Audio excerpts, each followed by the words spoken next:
बिस्मिल्लाहिर्रहमानिर्रहीम, अस्सलाम वालेकुम एवरीवन। मेरा नाम आरजे बिलाल है। तो आप रेड लेबल स्टूडियो पे मुझे देख रहे हैं। तो इंडिया के वज़ीर ख़ारजा एस जे शंकर ने आज एक प्रेस कॉन्फ्रेंस की, और उस प्रेस कॉन्फ्रेंस का लुब लुबाब मैं आप लोगों को बताता चलूँ। उन्होंने एक अंग्रेज़ी में बात करते हुए एक छोटी सी शॉर्ट सा मैसेज जो है वो पाकिस्तान के लिए रिकॉर्ड करवाया। मैं आप तक वो पैगाम जो है वो पहुँचा देता हूँ। It is very difficult for us to engage with the neighbor who practices cross-border terrorism against us. We have always said that they have to deliver their commitment not to encourage and sponsor to carry out cross-border terrorism. We continue to hope that one day we would reach that stage. S जे शंकर का ये कहना था, India के वज़ीर ख़ारजा का, N उस मौके पे कि जब अगले महीने वज़ीर ख़ारजा बिलावल भुट्टो जो हैं उन्होंने दौरा करना है इंडिया का। इसका पस मंज़र कुछ यूँ है कि इंडिया ने आर्टिकल 370 रिवोक किया और कश्मीर को आज़ाद एक रियासत का जो कॉन्सेप्ट था कश्मीर का, और जो करारदादें हैं बैनुल-अक़वामी करारदादें हैं, उसका एक कॉन्सेप्ट था, तो उन्होंने कश्मीर को ज़म कर दिया इंडिया में। अब इंडिया का पार्ट है, इंटीग्रल पार्ट है जी। अभी वो कहते हैं कि हमारा पार्ट है इंडिया का कश्मीर। कश्मीर का जो इशू है ये कुछ ऐसे है कि आप कश्मीर में कोई जायदाद नहीं खरीद सकते। कश्मीरी अवाम जो है वो आपस में कर सकते हैं, लेकिन एक नॉन स्टेट बंदा जो है वो बाहर से जाके कश्मीर में कोई जायदाद नहीं ले सकता। लेकिन अब जब ये ज़म हो गया है इंडिया में, तो अब इंडियंस जाके वहाँ पे ज़मीन खरीद सकते हैं, जितना मर्जी आप वो चाहें उसका दाम लगवा सकते हैं। तो ये एक प्रॉब्लम जो है वो वहाँ पे शुरू हुई है। अच्छा, इसकी बुनियादी वजह एक और भी है कि इंडिया आजकल इस इशू को क्यों इतना उठा रहा है कि जी टेररिज्म है और ये है तो वो है।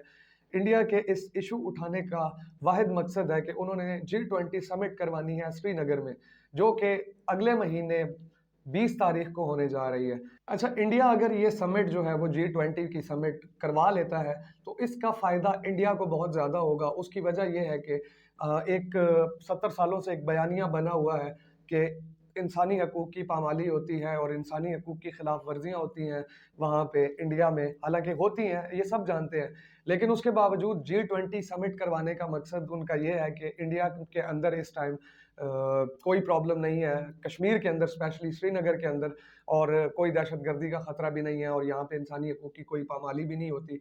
तो ये एक इंडियन पॉइंट ऑफ व्यू से उनका एक पॉजिटिव पॉइंट है कि वो यहाँ तक अब इस चीज़ को ले आए हैं।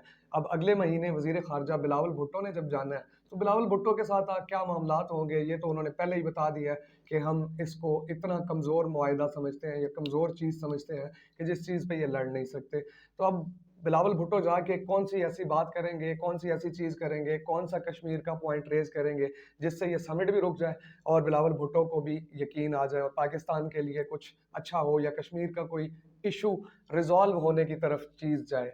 आगे बढ़ते हैं जी। आज DGISI जो कि न्यूली अपॉइंट हुए हैं, उन्होंने आज पहली प्रेस कॉन्फ्रेंस और पहली पब्लिक मीटिंग की है। तो उसके बाद उनका जो है रिस्पॉन्स क्या है वो आपको मैं बताता चलूँ। हुकूमत और फ़ौज में गैर सियासी आइनी रिश्ते को सियासी रंग देना मुनासिब नहीं, DGISPR का ये कहना है। मेजर जनरल अहमद शरीफ चौधरी का कहना है कि पाकिस्तानी फ़ौज एक कौमी फ़ौज है जिसके लिए तमाम सियासतदान और जमातें काबिल एहतराम है, और हुकूमत और फ़ौज में आइन के मुताबिक मौजूद गैर सियासी रिश्ते को सियासी रंग देना मुनासिब नहीं है। उसके बाद DGISI से और भी बहुत सारे क्वेश्चंस हुए, लेकिन DGISI का अभी फ़िलहाल का जो मौक़िफ़ है वो ये कहना है कि पाकिस्तानी फ़ौज का अब सियासत में कोई लेन-देन नहीं है, पाकिस्तानी फ़ौज सियासत के मामलात से पीछे हट गई है। तो एक अच्छा फ़ैसला है, एक खुशाइन फ़ैसला है, और देखें अब आगे क्या होता है। शुरू में तो यही लगता है कि फ़ौज जो है वो सियासत से अब हट गई है। जिस तरह इमरान खान साहब आए, इमरान खान साहब ने भी यही बयानिया बनाया कि फ़ौज सियासत में नहीं है, और आज जनरल बाजवा जो है वो बहुत सारी बातें करते हुए नज़र आते हैं, और उनका एक पूरा प्रॉपर होल्ड जो है वो पुरानी गवर्नमेंट्स पे रहा है जनरल बाजवा का। उसके बाद इमरान खान साहब ने आज एक कारकुन के सवाल पे कहा है कि जिन्होंने मुल्क की हिफाजत करनी है वो मुझे मरवाने की कोशिश कर रहे हैं। इमरान खान साहब का ये कहना था। अब आगे बढ़ते हैं जी। उसके बाद उनका कहना था कि 2018 के इलेक्शन इन्होंने हमें जितवाया, ये कहना फ़ौज का बिल्कुल गलत है। मैं न्यूट्रल अंपायर लाने वाला कप्तान था। गुज़िश्ता 1 साल में मेरी ज़िंदगी में सबसे बड़ा मुश्किल साल था। हमारे मुल्क की एस्टेब्लिशमेंट ने मुझसे खुली दुश्मनी कर रखी है। उसके बाद इमरान खान साहब का कहना था कि इन्होंने मेरे से दुश्मनी की जिसकी मुझे कभी कभी समझ नहीं आई।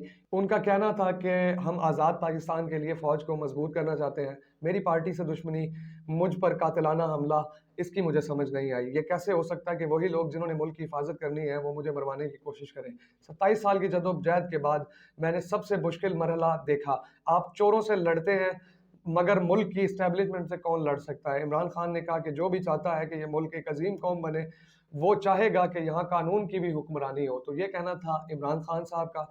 आप सब के लिए मैं ये सवाल छोड़ के जा रहा हूँ कि आया हमने अपने माजी के मामलात से या माजी की चीज़ों से नहीं सीखना, तो हमने कब सीखना है? 75 साल इस मुल्क की भाग दौड़ संभालते रहे हैं, तमाम सियासतदान भी, कई इसमें मार्शल लॉज भी आए, लेकिन मुल्क की इकॉनमी जो है वो इस टाइम डूबी हुई है। हमें इस टाइम ज़रूरत है एक अच्छे लीडर की, एक पॉलिटिकल स्टेबिलिटी की, इकोनॉमिक स्टेबिलिटी की। आपका पड़ोसी मुल्क आपके खिलाफ बातें कर रहा है कि आप टेररिज्म में इन्वॉल्व हैं, और फिर DGISI ने भी आज कहा कि मुल्क में कोई टेररिज्म का खतरा नहीं है।